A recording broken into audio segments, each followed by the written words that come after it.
Hi students, today topic is development of agriculture in India. Bharat में कृषि का विकास. This chapter is continue.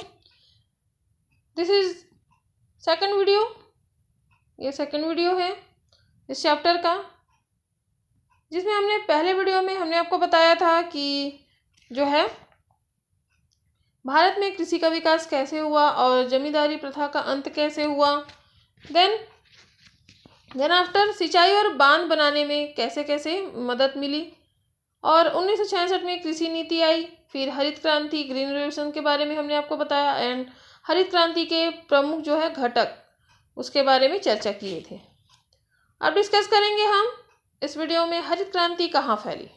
How did the green revolution spread. Let's see. In India, green revolution policies was first taken up in Punjab, Haryana, Western Uttar Pradesh and in a few districts of Tamil Nadu, and it was established as easy district farming program. Bharat में हरित क्रांति को पंजाब, हरियाणा, पश्चिमी उत्तर प्रदेश और तमिलनाडु के कुछ जिलों में सघन जिला कृषि कार्यक्रम के नाम से लागू की गई. उन्नत बीजों के लिए बहुत ज़्यादा पानी की जरूरत होती है और जिन क्षेत्रों में पहले से ही सिंचाई होती थी उन्हीं जिलों का चयन इस कार्यक्रम के लिए किया गया. पंजाब, हरियाणा और पश्चिमी उत्तर प्रदेश में नए किस्म का गेहूं पैदा किया जाता था, जबकि तमिलनाडु में चावल पैदा किया जाता था. कुछ वर्षों बाद कृषि की नई तकनीक देश के अन्य भागों में भी फैल गई.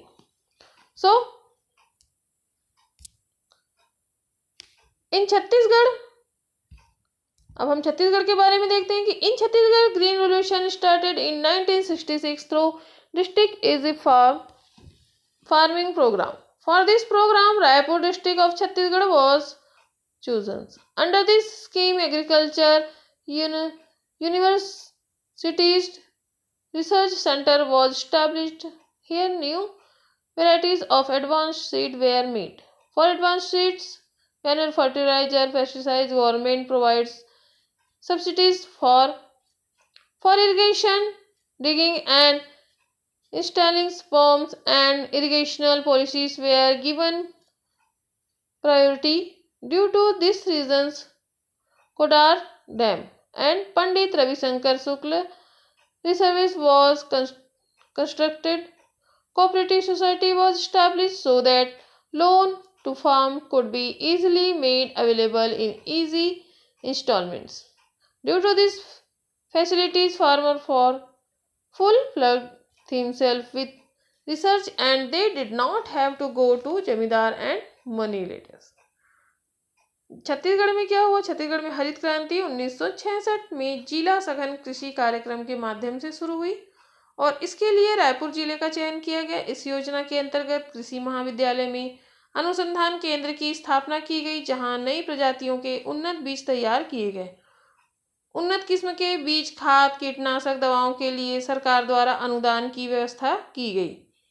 सिंचाई के लिए नलकूप खनन तथा सिंचाई परियोजनाओं को प्राथमिकता दी गई. इसी उद्देश्य से राज्य के कोडार बांध तथा पंडित रविशंकर जलाशय का निर्माण किया गया और सहकारी संस्थाओं की स्थापना कर आसान किस्तों पर कृषि ऋण उपलब्ध कराया गया. इससे किसानों के पास संसाधनों की वृद्धि हुई ताकि उन्हें जमींदार व साहूकारों के पास न जाना पड़े.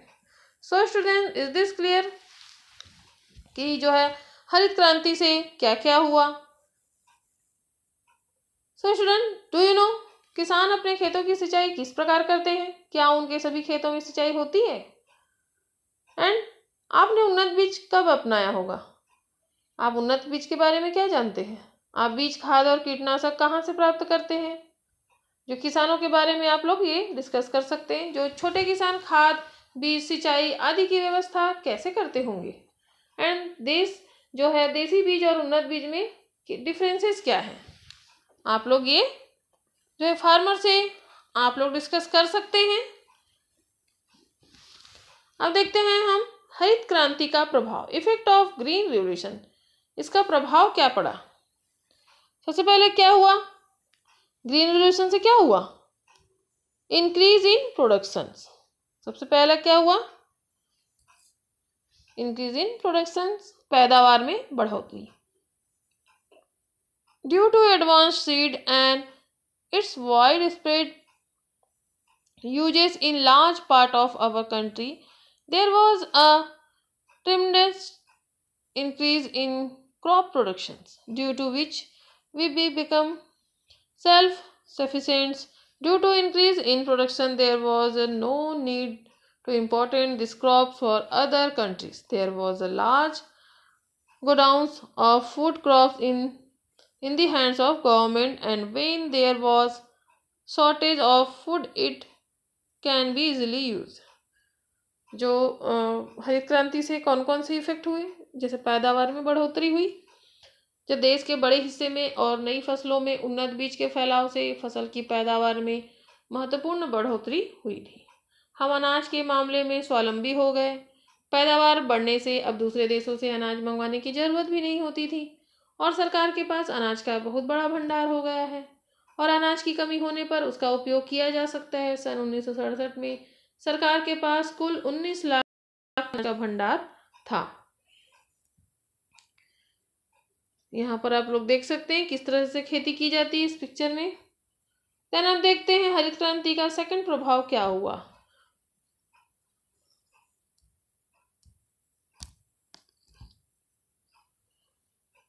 Supporting price and storage of food crops, समर्थन मूल्य एवं अनाज का भंडारण। To provide farmer with rights price of their production, government decided to keep minimum support price for them.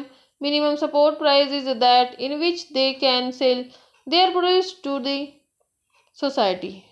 The government decide the minimum support rates in such a way that they can get their primary cost along with profit.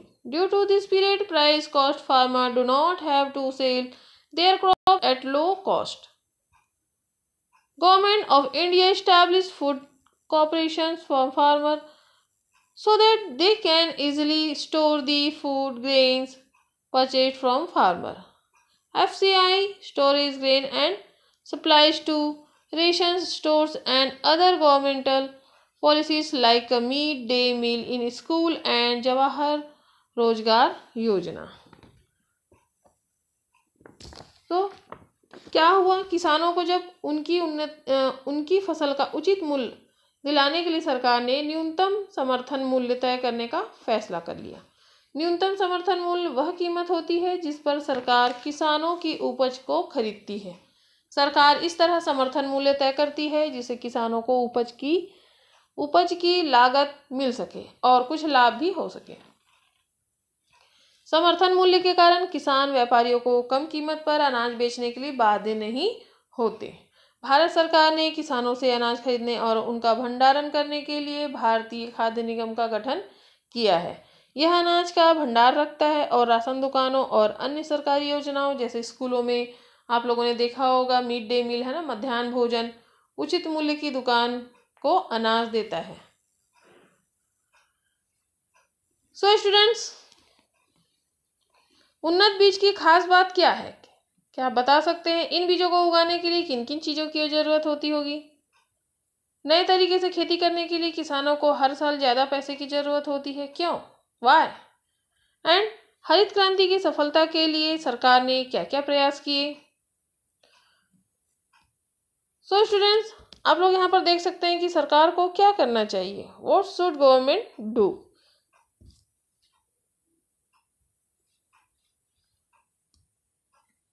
And third effect कौन सा हुआ?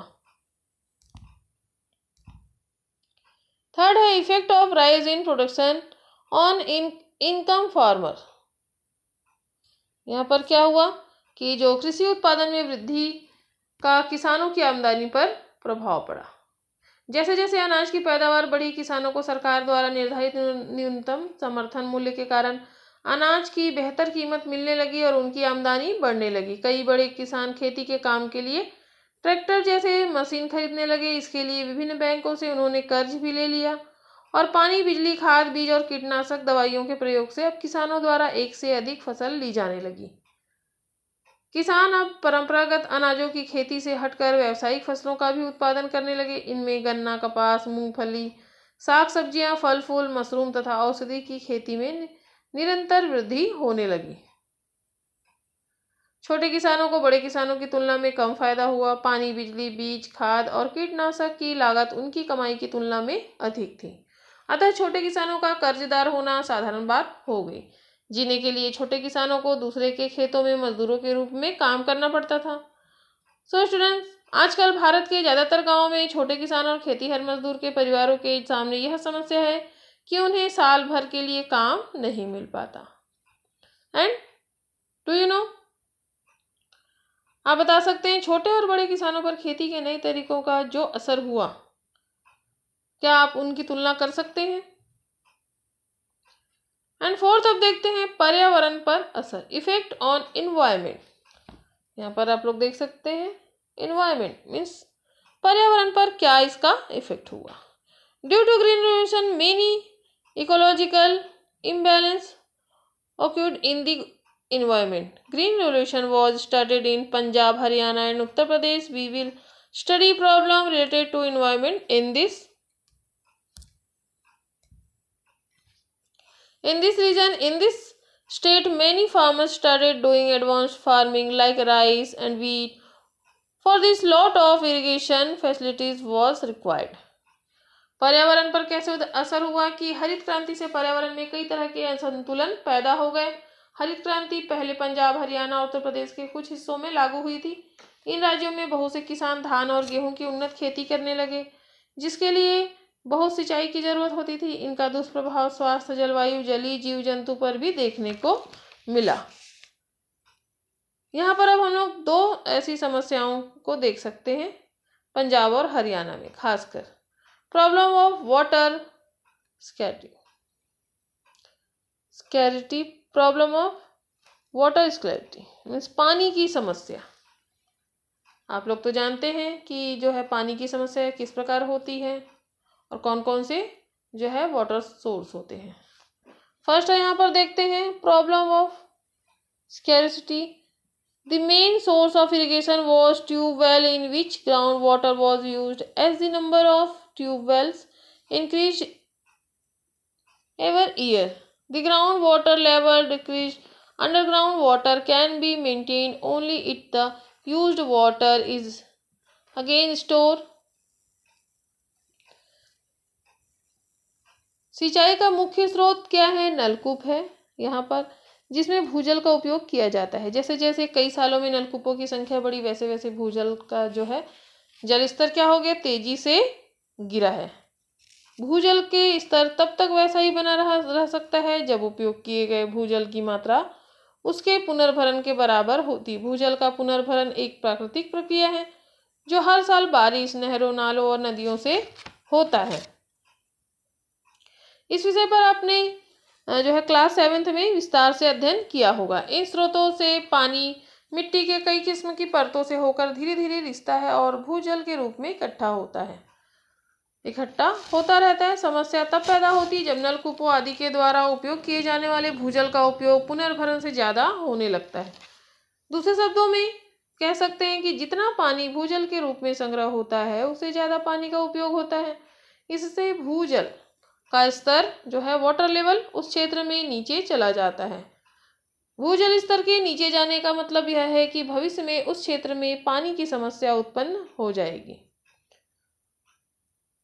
And दूसरी तरफ हरियाणा में देखते हैं कि जब हरियाणा व पंजाब जैसे क्षेत्र में पानी का अत्यधिक दोहन हुआ है और दूसरी तरफ छत्तीसगढ़ जैसे राज्यों में सिंचाई का अभाव है। यहाँ दो फसलें ले पानी की संभावनाओं को बढ़ाया जा सकता है। पंजाब के अनुभव को देखते हुए यह ख्याल रखना जरूरी होगा कि हम छत्तीसगढ़ के लिए ऐसी योजनाएं बनाएं जो पर्यावरण की सुरक्षा करे। छत्तीसगढ़ के पहाड़ी क्षेत्रों में कुएं, नलकूप, लिफ्ट इरिगेशन जैसे नदी नालों से पानी को उठाकर खेत तक लाना और छोटे तालाबों का अधिक उपयोग कर जल को संरक्षित किया जा सकता है।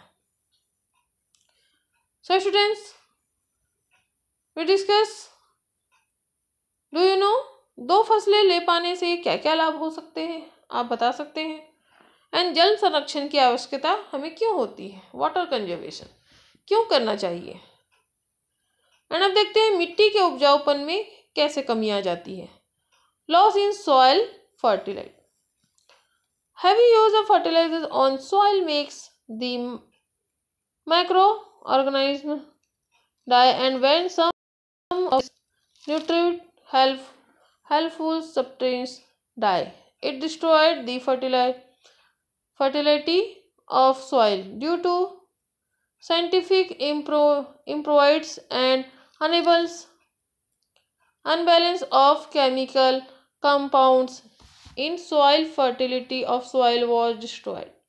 Loss of nature fertility leads to use of chemical fertilizers, due to which grow and bonding of crop could be maintained. In this way, along with expense of irrigation, farmers have to bear expense of fertilizer also, which becomes very costly to them and also destroy the fertility of soils. लगातार मिट्टी में रासायनिक खाद की मात्रा ज़्यादा हो जाने के कारण मिट्टी के सूक्ष्म जैविक तत्व जैसे माइक्रो ऑर्गेनिज्म नष्ट हो जाते हैं और उन पोषक तत्वों को नष्ट कर देते हैं जो मिट्टी के उपजाऊपन के लिए आवश्यक होते हैं। वैज्ञानिक अदूरदर्शिता तथा उर्वरकों का असंतुलित उपयोग से मिट्टी के कुल उपजाऊपन में कमी आ जाती है। प्राकृतिक उपजाऊपन कम हो जाने के कारण मिट्टी में ज़्यादा जैविक खाद देनी पड़ती है, जिससे फसल की पैदावार वैसी ही बनी रहे। इस प्रकार सिंचाई के खर्च के साथ ही खेती में खाद का खर्च बढ़ जाता है, जिससे किसानों का खर्च बढ़ जाता है और मिट्टी भी खराब होती जाती है। स्टूडेंट्स, डू यू नो, रासायनिक खाद एवं कीटनाशकों के अत्यधिक प्रयोग से होने वाले दुष्परिणाम को क्या आप बता सकते हैं? आप लोग इस पर डिस्कस कर सकते हैं। So students, this chapter is important कि कृषि के बिना क्या है, जीवन अधूरा है। हमारे जो भारत में 80% से अधिक लोग क्या करते हैं, खेती बाड़ी करते हैं और डिपेंड होते हैं खेती पर। और जब खेती नहीं होगी, है ना, फसलें नहीं उगाई जाएगी तो क्या होगा, बाकी जो भी जीवन है वो क्या होगा, वो भी ऐसे ही नष्ट हो जाएगी। क्योंकि जब फसलें नहीं उगाएंगे, अनाज नहीं होगा तो क्या होगा, अनाज पर ही क्या है, अनाज पर ही ये दुनिया टिकी है कि भोजन की आवश्यकता तो पड़ती ही है। हमारा जो फर्स्ट जो है हमारा क्या है कि हमें भोजन की आवश्यकता होती है, ये हमारी प्राथमिक आवश्यकता है। So students,